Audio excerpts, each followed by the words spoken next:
আসসালামু আলাইকুম। আজকের ভিডিওর আমাদের আলোচ্য বিষয় হচ্ছে বর্গমূল। এই বর্গমূলের উপরে আমরা আজকে ৩টা অঙ্ক সমাধান করার চেষ্টা করব। প্রথম অঙ্ক হচ্ছে লেখা আছে ২৩৫০ জন ছাত্র থেকে কমপক্ষে কতজন ছাত্রকে সরিয়ে রাখলে ছাত্রদেরকে বর্গাকারে সাজানো যাবে। তো অঙ্কটা করার আগে একটু রিভিউ করি যে বর্গাকারে সাজানো বলতে কি বোঝায়। ধরলাম আমাদের ৯ জন ছাত্র আছে। এখন যদি আমরা বর্গাকারে সাজাই তাহলে কি দাঁড়াবে? ১ জন, ২ জন, ৩ জন, ১ জন, ২ জন, ৩ জন, ১ জন, ২ জন, ৩ জন। লক্ষ্য করো এখানে এই যে সারি আছে কয়টা? ১টা, ২টা, ৩টা। আবার কলাম কয়টা আছে? ১টা, ২টা, ৩টা। যেখানে সারি এবং কলাম সমান হয় সেটাই হচ্ছে বর্গাকারে সাজানো। কিন্তু আমাদের যদি এখন ১০ জন হইতো তাহলে আমরা কিন্তু বর্গাকারে সাজাইতে পারতাম না। তার মানে একজনকে যদি আমরা সরিয়ে রাখতাম তাহলে আমরা এরকম ৩ করে সাজাতে পারতাম। তো ২৩৫০ জন ছাত্র থেকে কমপক্ষে কতজন ছাত্র সরিয়ে রাখলেন? এটা বের করার জন্য সবচেয়ে বেস্ট উপায় হচ্ছে ভাগ প্রক্রিয়ার মাধ্যমে কি করা? বর্গমূল নির্ণয় করা। তাহলে ভাগ প্রক্রিয়ায়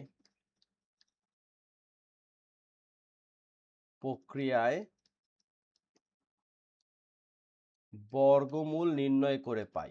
বর্গমূল নির্ণয় করে পাই। তাহলে বিষয়টা কি? এই হচ্ছে আমাদের ২৩৫০ জোড়ায় জোড়া নিলাম। ৫০ একটা জোড়া, ২৩ হচ্ছে আরেকটা জোড়া। অর্থাৎ ডান দিক থেকে বাঁয়ে আমরা জোড়া জোড়া করে বানাবো। এখন এই যে প্রথম যে জোড়াটা আছে ২৩, এর সবচেয়ে নিকটস্থ পূর্ণবর্গ সংখ্যা কি? নিকটস্থ বলতে কিন্তু ছোট হতে হবে। যেমন ২৩ কে যদি আমরা চিন্তা করি, নিকটস্থ পূর্ণবর্গ সংখ্যা একটা হচ্ছে ২৫ আর একটা হচ্ছে ১৬। সুতরাং এই ১৬ নিতে হবে কারণ ১৬ হচ্ছে ২৩ এর থেকে ছোট। তাহলে আমরা নিতে পারি ৪ চারা ১৬। বিয়োগ করলাম ২৩ এর থেকে ১৬ বাদ দিলে কত হয়? ৭। আর এদিকে দ্বিতীয় জোড়া নামলো কত? সেটা ৫০। ওকে? এখন বর্গমূলের নিয়ম অনুযায়ী কি করতে হবে? এই যে ভাগফলে যেটা আসছে তার দ্বিগুণ করতে হবে। তার মানে ৪ দোকানে ৮। এখন এখানে এমন একটা সংখ্যা বসাতে হবে যেই সংখ্যা দ্বারা পুরো সংখ্যাকে গুণ করলে ৭৫০ হবে বা এর থেকে ছোট হবে। তো আমরা একটা বুদ্ধি খাটাতে পারি। যদি আমরা সাপোজ ৯ নেই, ৮ নং ৭২ কিন্তু হাতে থাকার কারণে কিন্তু ৭৫০ কে ক্রস করে ফেলবে। তাহলে আমরা ৮ নেই। তাহলে কি দাঁড়াচ্ছে? এই ৮ আর ৮ নিলাম। আবার ৮ দ্বারা আমরা যদি পুরোটাকে গুণ করি তাহলে কত হবে? ৮ ৮ ৬৪ ৪, ৮ ৮ ৬৪ আর হাতে ছিল ৬, ৬৪ আর ৬ কত? ৭০। তাহলে এখানে আসতেছে ৭০৪। ওকে? তাহলে ০ থেকে অর্থাৎ ১০ এর থেকে ৪ বাদ দিলে ৬, হাতে ১, ৫ এর থেকে ১ বাদ দিলে ৪। আমরা দেখতেছি এই ৪৬ ভাগশেষ থাকতেছে। এখানে তো কত হইল? ৮ হইল। এটা হলো ভাগশেষ। তাহলে আমরা বলতে পারি সুতরাং ৪৬ জন ছাত্র, প্রশ্নের লাইনটা কি? ২৩৫০ জন ছাত্র থেকে কমপক্ষে কতজন ছাত্রকে সরিয়ে রাখলে? ৪৬ জন ছাত্র সরিয়ে রাখলে ছাত্রদের বর্গাকারে সাজানো যাবে। বর্গাকারে সাজানো যাবে। বিষয়টা কি? এখানে আসছে কত? ৪৮। তার মানে এরকম করে ১ ২ ৩ এরকম করে ৪৮টা হবে, আবার এরকম করে ৪৮টা হবে। তাহলে আমাদের সুন্দর একটা বর্গাকারে ছাত্রদেরকে সাজানো যাবে। তাহলে আমাদের উত্তর কত? উত্তর হচ্ছে ৪৬ জন। আমাদের প্রথম প্রশ্নের উত্তর শেষ। আজকের ভিডিওতে আমরা বলেছিলাম ৩টা অঙ্ক করব। ১ নাম্বার ডান। আমাদের দ্বিতীয় প্রশ্ন হচ্ছে ০.০৮৩৫২১ এর বর্গমূল নির্ণয় করো। এটা সবচেয়ে গুরুত্বপূর্ণ একটা প্রশ্ন।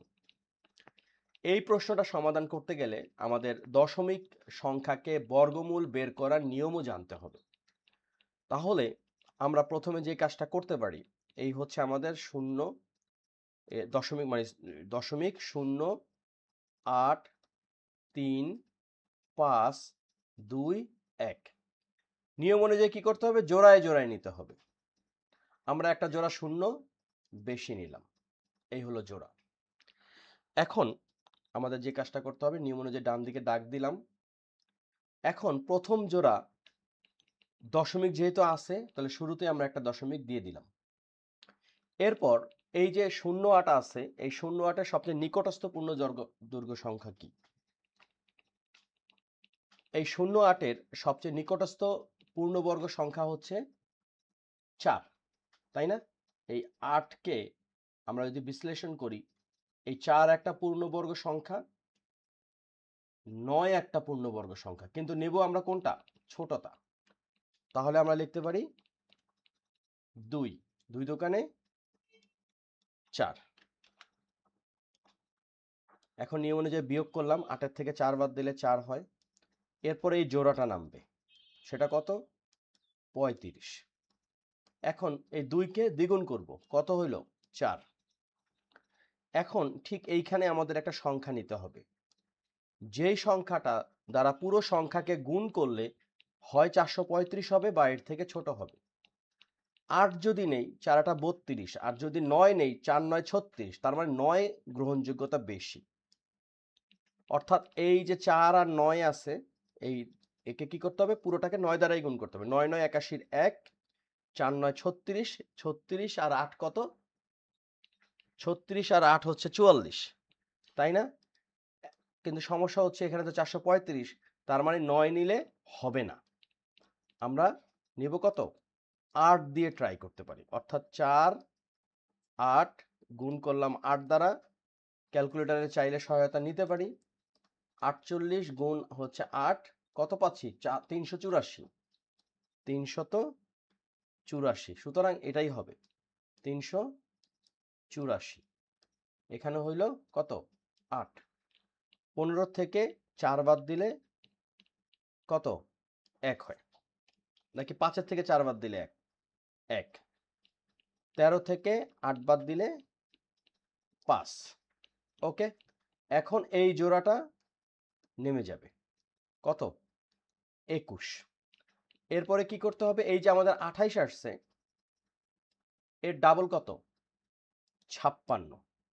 এখন এখানে এমন একটা সংখ্যা নিতে হবে, যেই সংখ্যা দ্বারা গুণ করলে, পুরো সংখ্যা দ্বারা গুণ করলে 5121 সমান হবে বা ছোট হবে।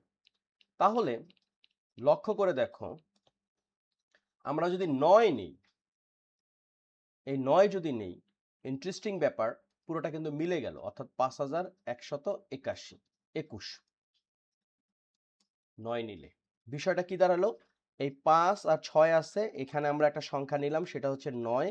এই 9 দ্বারাই যখন পুরোটাকে গুণ করব, তখন কিন্তু আমরা 5121 পাবো। এখন বলছে যে 0.83521 এর বর্গমূল নির্ণয় করো। অর্থাৎ আমরা লিখতে পারি 0.0835221। আমাদের এই শেষের জোড়াটা কিন্তু লাগলো না, বাট এটা যদি না মিলতো তাহলে কিন্তু আমাদের প্রয়োজন থাকতো। তো এটাকে যদি আমরা বর্গমূল করি, আমরা পাবো হচ্ছে 0.289। উত্তর কত? 0.289। আশা করি আমরা এটা বুঝতে পারছি। দুইটা অঙ্ক করে ফেললাম। 1029 সংখ্যাটি পূর্ণবর্গ কিনা যাচাই করো, এটা হচ্ছে আজকের 3 নাম্বার প্রশ্ন এবং শেষ প্রশ্ন। দুইটা প্রক্রিয়াতে আমরা কিন্তু করতে পারি। একটা হচ্ছে ভাগ প্রক্রিয়ার মাধ্যমে, অর্থাৎ প্রথমে আমরা যেটা করতে পারি ভাগ প্রক্রিয়া। সেটা কিভাবে?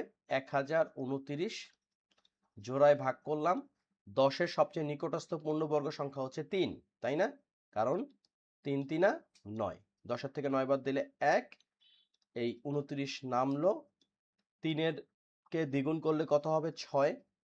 যদি 3 দেই, 318, অর্থাৎ 2 যদি দেই, 2 দিলে কি হবে? এটার সবচাইতে নিকটস্থ হবে, অর্থাৎ 2 দোকানে 4, 6 দোকানে 12, ভাগশেষ থাকতেছে কত 5। সুতরাং যেহেতু যেহেতু যেহেতু 1029 সংখ্যাটি না, যেহেতু বলবো না, কারণ 1029 সংখ্যাটি পূর্ণ বর্গ সংখ্যা নয়, কারণ 5 ভাগশেষ থাকছে, তাই তো? এই একটা প্রক্রিয়া। আর একটা প্রক্রিয়া কি, 1029কে আমরা যদি মৌলিক গুণনীয়কে বিশ্লেষণ করি তাহলে আমরা কি পাবো? লক্ষ্য করো, যদি দুই দ্বারা তো যাবে না যেহেতু বিজোড় সংখ্যা, 3 দ্বারা যদি করি তাহলে এখানে আসতেছে কত, 3 3 আর 9, 1 আর 2, 3 4 আর 12, আর 3 3 আর 9, 343 হচ্ছে। 343কে আমরা কি করতে পারি, 343 কে যদি আমরা রুট করি, 343 রুট করলে মিলছে না, অর্থাৎ এখানে কি হচ্ছে, কিছু একটা থেকে যাচ্ছে। অর্থাৎ এখন আমরা যদি 7 দ্বারা ভাগ করি 343কে তাহলে আসতেছে কত, 4 7 28, 4, আর এদিকে থাকতেছে 34 থেকে 28 বাদ দিলে 6 আর 3, অর্থাৎ 63, 7 নং 63, আবার 7 দ্বারা ভাগ করলে 7 7 49। 1000, এটা কিন্তু আরেকটা প্রক্রিয়া। 1029 সংখ্যাকে মৌলিক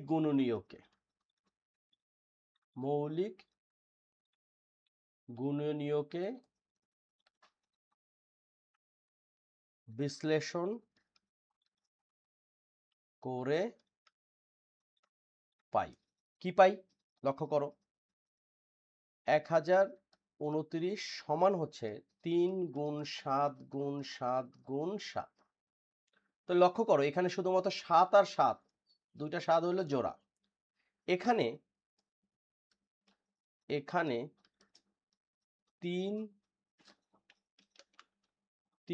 ও 7 বা 21 জোড়াবিহীন। বিহীন বানান কি, বহিষ্কার হদিকার ন, তাই 1029 কি বলছে এখানে, পূর্ণবর্গ কিনা যাচাই করতে। 1029 পূর্ণ বর্গ সংখ্যা নয়। ওকে, খুব সহজে আমরা অঙ্কটা করে ফেলব। এই ধরনের অঙ্কে কারো কোনো প্রশ্ন থাকলে প্লিজ কমেন্ট সেকশনে জানাবেন, কারণ এই অঙ্কগুলো ভবিষ্যতের জন্য খুবই গুরুত্বপূর্ণ। আজকের ভিডিওটা এই পর্যন্তই শেষ করব। প্লিজ চ্যানেলকে সাবস্ক্রাইব করবেন, বন্ধুদের সাথে শেয়ার করবেন, আর ওপিনিয়ন শেয়ার করতে পারেন কোন ধরনের অঙ্ক করতে পারি। ধন্যবাদ।